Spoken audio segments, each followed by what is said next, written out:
All right, for realsies this time, hopping into our round 13 here at Vancouver. So close to top 8 for our players. Yeah, I mean, both these trainers are ready and raring to go. As you can see, we've gone right down to the stage. Abdullah Mohayyuddin, who we saw yesterday, a fantastic interview with Gabby as well, versus Dylan Salvanera, a player who managed to elude us for yesterday, a former regional champion, making a great run here in Vancouver as well. And this is the classic story, you know, the player who's first event, and they're on this incredible run, 11-1, went through the day 1 of Swiss undefeated, going up against a more veteran player, regional champion, as you said. That was 2018 Roanoke Regionals. So a few years ago, you know, so being able to make this run, this is the chance to reclaim something in our current era of Pokemon. But Abdullah's been on a run at this tournament, definitely been taking down some big names as he goes. Yeah, I mean, putting on one of those performances at your first event is exactly how you want to kick off your in-person Pokemon career, right? Like, whatever you've done online doesn't matter anymore. You're here, you're in the room, and it's time to see exactly what you can do. So it looks like team sheets are getting ready to be exchanged. I can see those being bounced around, but the laser focus from Abdullah with this definitely a little more unique team. I mean, I say unique, it just reminds me of old teams, right? Like Lilligant Torkold is something I've seen for many, many years, and it's back, right? Like, it's back to cause problems. And going up, you want to talk about unique things. Well, this is a little bit of a different idea coming out from Dylan's end. I mean, there's a couple of things that we get to see stapled onto a lot of teams. I'm talking about, you know, the Iron Bundle and the Amoonguss, but as soon as you expand out and look at the rest of the team, there's that Roaring Moon, okay, there's the Baxcalibur, okay, then you see the Paldean Tauros, and it's like, oh, wait a second, and then the Sandy Shocks, it all rounds out there. Sandy Shocks, definitely one of those Paradox Pokemon that doesn't quite to see as much play as its counterpart, but it's actually a really interesting Pokemon because the coverage that it has, I feel, actually fits quite well into the game that we have. Yeah, I mean, I think the big thing here is, like, this goes back to what we were talking about yesterday, you know, experimenting with those Paradox Pokemon that haven't had that huge performance yet. Sandy Shocks is one of those that still needs kind of refining and fixing a little bit when it comes to, you know, how do we use it, how does it play in the metagame as well. So definitely trying to see how it does. And Dylan, you know, in a really good position as well. He is, of course, you know, only 10-2 compared to the 11-1. So technically this is a pair up for him. But still, you know, if he can win this one, he's putting himself really in the driving seat to make top 8. So a little bit more pressure on Dylan to show that this unique pick is exactly what he needs. But I do think, you know, Abdullah 11-1 over the course of the weekend. I mean, that's a crazy run over 12 rounds to only drop 1 game. Then you look through his strength of schedule and you look at the kind of players that he's been playing, and you're like, oh my, like this is a player who wants to take this event down. Yeah, and we got to see that on broadcast yesterday going up against Colin Hire, that this team and Abdullah is just running through people. I mean, you have to have the skill and you have to have the team to make this run at this sort of event, especially when it's your first one. And I mean, Abdullah is set going on at this point. And even earlier on in the day, catching up with a couple of the matchups that he's had, I mean, he started off the day going up against Aaron, the Aaron Cybertron Zhang, and also defeated him. So it's just another casualty on the long line of people Abdullah's beat along the way. Yeah, I mean, once you start picking up these big names too, the confidence grows and you're really feeling it. And I think, you know, we look back to Knoxville, you know, you can take down a regional at your first outing. That is a thing that you can do now. And I think that is definitely going to add a level of kind of drive and desire from some of these players. But we are heading into the game as we get the leads out on the field, and it's going to be Torkoal and Fluttermane from the side of Abdullah versus the pairing of Paldean Tauros. That is going to be the fire variety, and partnered up with the Roaring Moon over on Dylan's side. Over on Abdullah as well. I love this. You have the speed and you have the anti-speed in this Torkoal. I mean, we've gotten to see a couple of fun variants of Torkoal throughout our time in Series 2 here. This one, however, a little bit more traditional, was, you know, that Torkoal is so strong. Being able to have the charcoals and the sheer damage you can be doing as a fire type with the drought is incredible. But of course, being the slower thing on the field, that can be a very precarious situation at times. Yeah, I think the Torkoal, it's like, if it gets a huge attack off, causes a lot of problems. But it's one of those that's like, you know, can you get to that point? Can you cause cause those problems. And that is sort of where Torkoals always struggle a little bit, right? Like if it's not in a Trick Room, it can definitely get caught short a little bit. But, you know, what's it going to hit super effectively here is the question I have. It's like, how is it going to be able to navigate this situation? And, you know, how big is this going to be with this Fire Terror? This is a very aggressive play from Abdullah, just saying, you know what, Torkoal is the one that's going to solve the problems right here. Yeah, and it's going to be going even slower with Dylan going ahead and setting up Tailwind with the Roaring Moon over on his end. A Flare Blitz in the sun, but not targeting into the Torkoal. That'll be a huge hit into the Flutter Mane. Of course, being able to hit with so much damage, and Flutter Mane not being the most, you know, durable Pokemon out there, but not hitting into the Torkoal. This will be a full HP Eruption at this point in the sun with the Terastallization. Sure, it's not hitting anything for super effective, but that is still going to be a huge hit and KO on the Tauros. Yeah, that is a big knockout there. To just be able to deal with this Blaze Breed Paldean Tauros causes so many problems, and a good hit as well into that Roaring Moon, a Pokemon that can kind of sit around a little bit and cause those problems. So it really is all about just getting this Torkoal dealt with. I mean, giving up the Flutter Mane doesn't have the ability to protect, is one of those choice specs Flutter Manes. But, you know, if you're in that position where it's like, okay, well, you know, how am I going to deal with this? You know, yes, you draw attention away from the Tauros, but you allow your huge eruptions go off, and that's exactly what you need. I don't think this Torkoal is going to be afforded another massive eruption free of charge. Now the Sandy Shocks has come to the fore. We'll be able to, of course, hit that with a potentially massive Earth Power and just weaken that eruption very, very significantly. But instead, the Torkoal with the Protect to see if the Kingambit could be doing enough to make sure that the Torkoal can do exactly what it wants going into the next turn. That'll be the Throat Chop into the Protect. So it's going to be safe past 1, but the Earth Power from the Sandy Shocks will hit into the Kingambit. That is a lot of damage with a super effective hit. And now the Kotal Cleave in retaliation, and it's not a big hit. That is just some damage. That is whelming at best. That is definitely causing problems. I mean, this Torkoal as well, you know, will get kind of shut down a little bit if it just gets double targeted. But you can already see that the respect for the Kingambit is there from the side of Dylan. Like, he doesn't want to leave that Kingambit completely unchecked, because then it's going to be able to probably cause more problems. But the Cleave there wasn't really as much damage as I think he wanted. I think he wanted to kind of play for like a 2-hit knockout there. And the Sandy Shock's taking it pretty well, still sitting above half, feeling good. And right now, it's probably all about just shutting down the side of the Torkoal, right? Making sure that it doesn't get to fire off a monstrous eruption and just deal that extra damage is going to be a problem. The Kingambit, though, not getting threatened here by the Throat Chop. No, it's going to be holding on, but the Torkoal not going to be as fortunate, of course. That will be a huge Earth Power coming out from the Sandy Shocks, and that Torkoal is going down. So the Kingambit will have an opportunity to at least retaliate at this point. The Kotal Cleave again into the Sandy Shocks. A critical hit this time, though. That will be enough to make this a 2-hit KO. Yeah, the problem is like you dealt with the Sandy Shocks, but your Torkoal's already gone down. I thought that, you know, we were going to kind of have the same move as we saw in the last game, where it was like, or the last turn, sorry, where it's like, okay, we'll just Throat Chop to weaken the eruption, and then we'll go from there. But that's not the play we get, and now Abdullah forced into his final 2 Pokemon, a very, very low health Great Tusk, and of course the very low health, sorry, Kingambit, partnered up with the Great Tusk. That is going to be getting the boost there from the sun as well, so being able to use you know, the ability to its fullest, being able to make sure your Protosynthesis is going off. If this Great Tusk lands hits, it's going to be in a great position, but it's the slower Pokemon on the field. There's no Tailwind to support this one, and honestly, this Roaring Moon and Iron Bundle could just try and shut it down. So let's see where the Terror goes on the side of Dylan. Of course, it was already used by Abdullah, trying to power up the side of the Torkoal. But yeah, now we've got the Ice type coming through for the Iron Bundle. This could be a very easy shutdown on the Great Tusk, and we already know that Roaring Moon can pretty much deal with the side of the Kingambit. Yeah, the Kingambit goes down, so a 2v1 situation now with just the Great Tusk up against the World. Of course, though, it has to try and make its way through this freeze dry coming out from the Iron Bundle, and it's not going to be able to in any World. It's going to be going down, and Dylan to take game 1.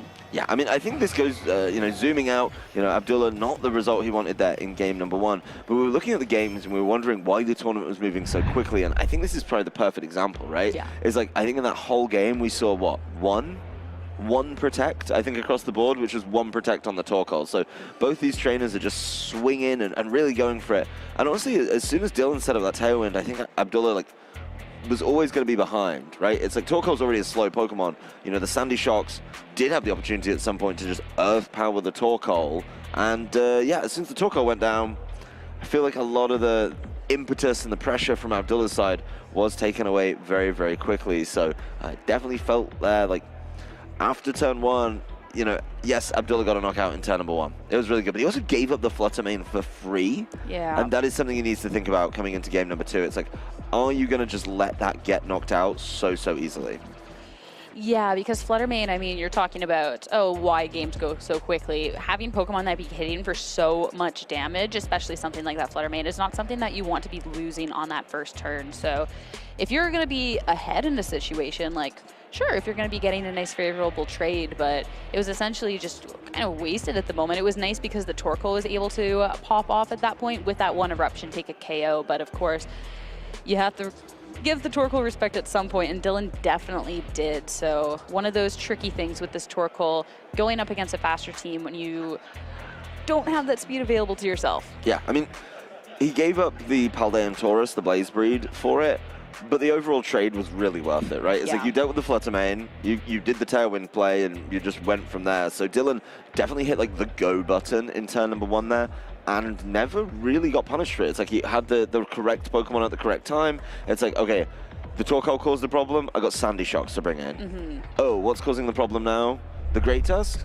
Ah, never mind, I've got Iron Bundle. So it felt just like a very well thought out decision at Team Preview that he was able to capitalize on, and because of that, it's forced Abdullah into this change of the leads.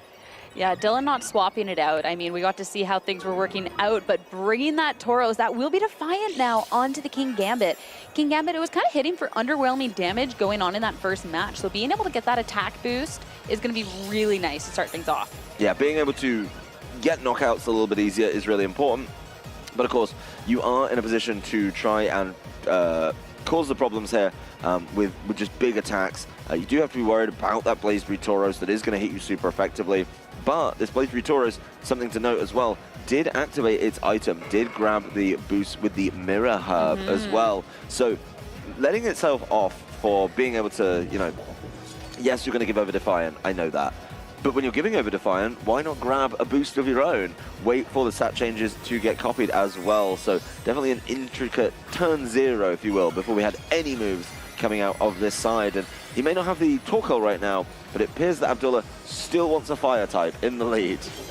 Nice way to make sure that this boosted up Tauros is not going to be doing the most against you, but looking to actually preserve that Tauros over on Dylan's end. It will be the Protect to start things off. The Extreme Speed is going to be not doing anything at that point from that Dragonite, as the Roaring Moon can go ahead and safely set up this Tailwind. So it will be a speed boost over on Dylan's end going into the next turn, and that double hit into that Tauros, such a smart protect. Yeah, that's a massive protect from Dylan Salvanera, being able to just keep the Tauros safe, kind of see what's going on, see how it's playing, and get a Tailwind absolutely for free. Of course, the Extreme Speed does beat out the Tailwind, but at some point, it's going to be able to cause problems, and this is a very interesting breaking swipe from the side of the Roaring Moon.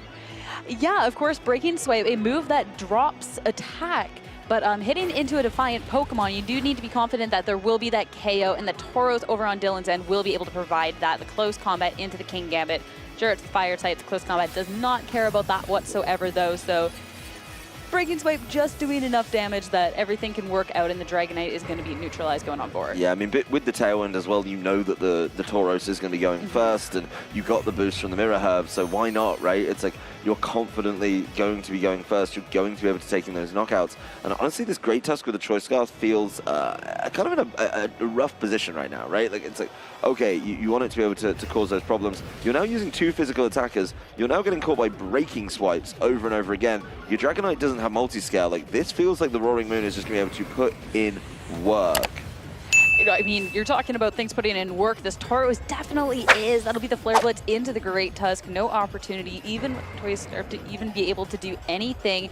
And this Dragonite, now the Ice Spinner, hitting into the Roaring Moon. I mean, there's already been these Intimidates. This Dragonite's doing no damage, and now the Flutter Mane in the back.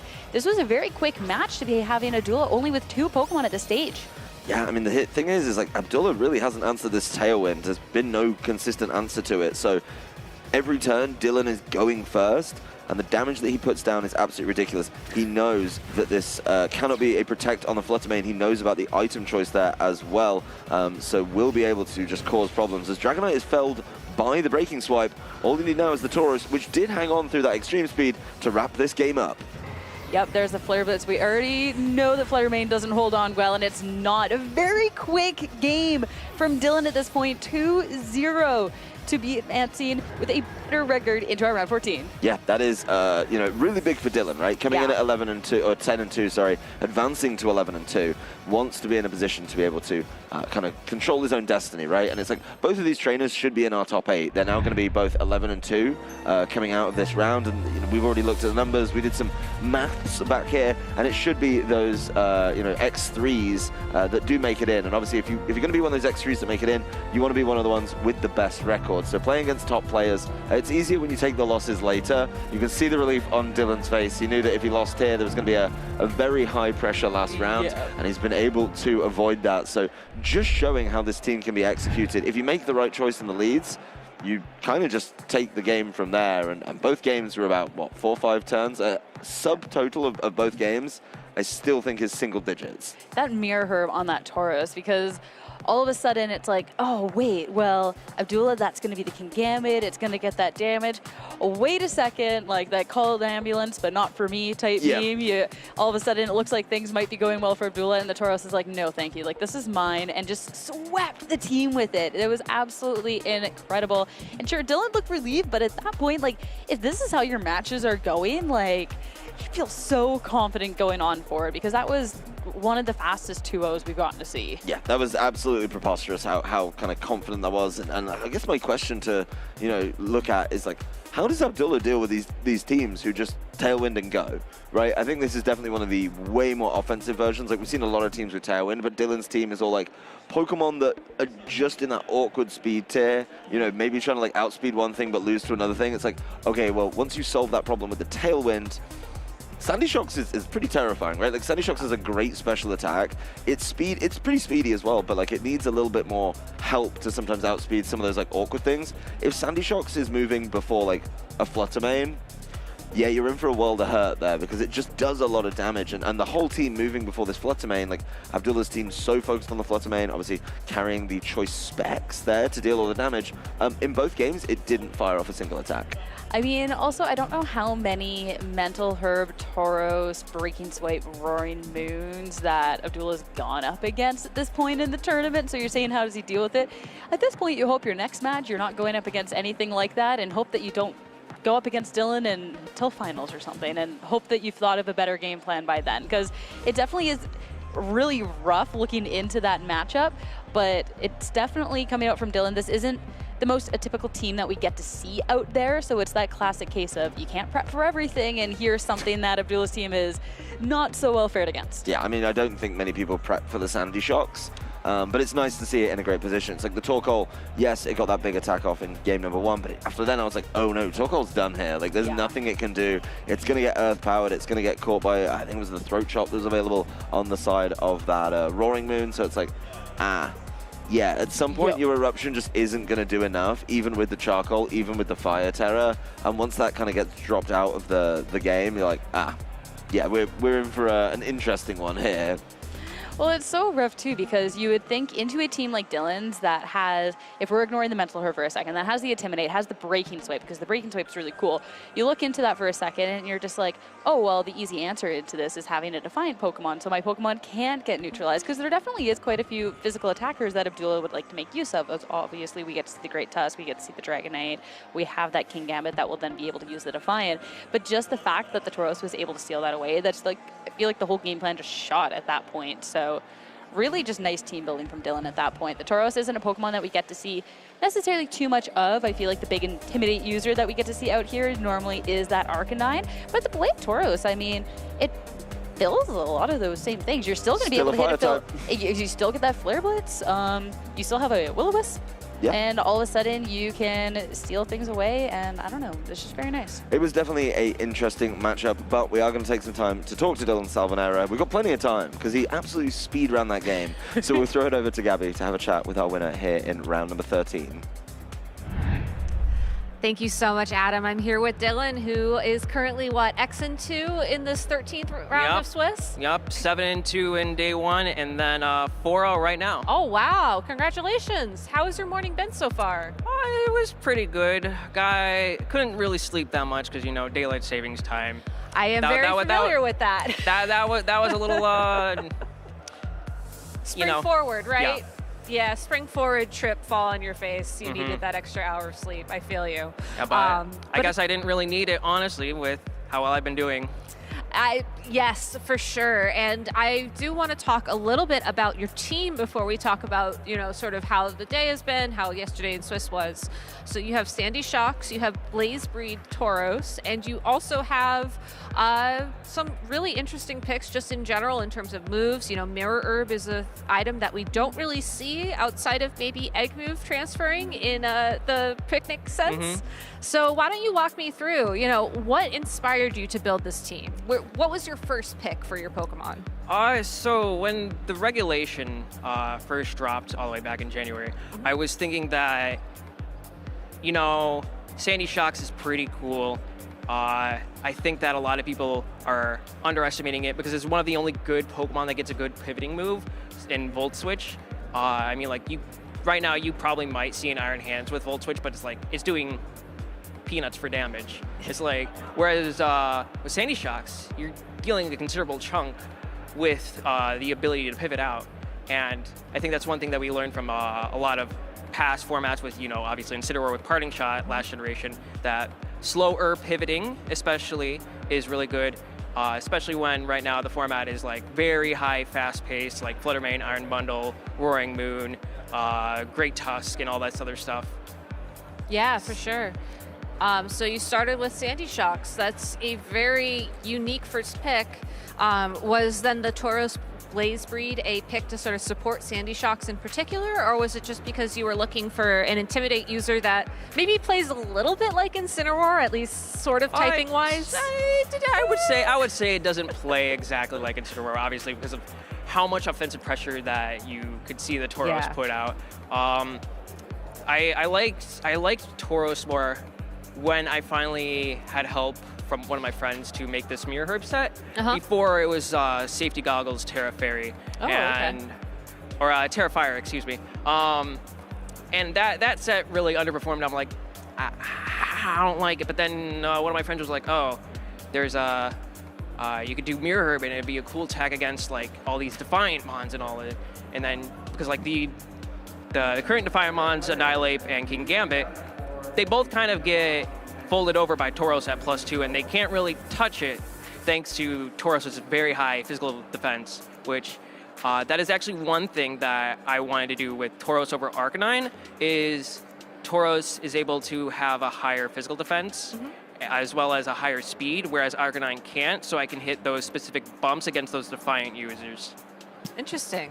And then for the other Pokemon on your team, was it just a matter of, looking at what weaknesses you had to address? Or did you just sort of say, well, these Pokemon have been traditionally good, so I'll just throw them in with these two and hope for the best? Yeah, actually before the first iteration of the team, I had Iron Jugulus over Roaring Moon. They both, oh, really? Yeah, okay. they both kind of just serve the same purpose in all. When they're both dark types, they have booster energy, they set Tailwind, they lower stats.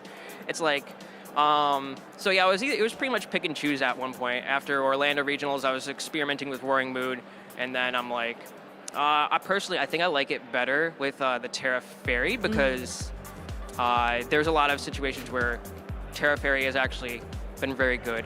And as you can tell by my Sandy Shocks, if it was talked about, but Terra Fairy on Sandy Shocks is a good defensive typing for it. Just overall neutrality, you're not weak to anything. If you go for grass, you're weak to Iron Bundle.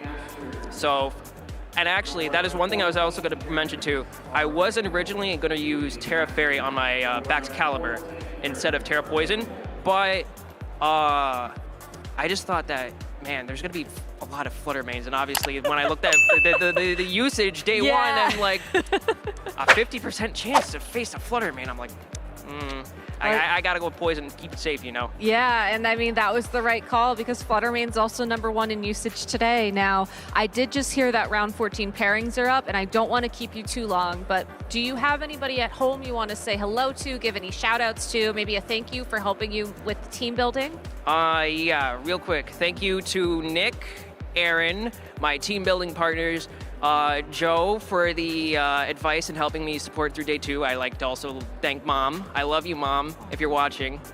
I hope you're watching, obviously. And anybody else that I've talked to this weekend and just been supporting me. Oh yeah, CJ. I need CJ and KC or Christian. Yeah, thank you, both of them, for supporting me too. Yeah, and hey, if your mom isn't watching right now, she can always check out the VOD, so there will be time to catch up. But thank you so much, Dylan, for chatting with me. Best of luck in your final round of Swiss here today.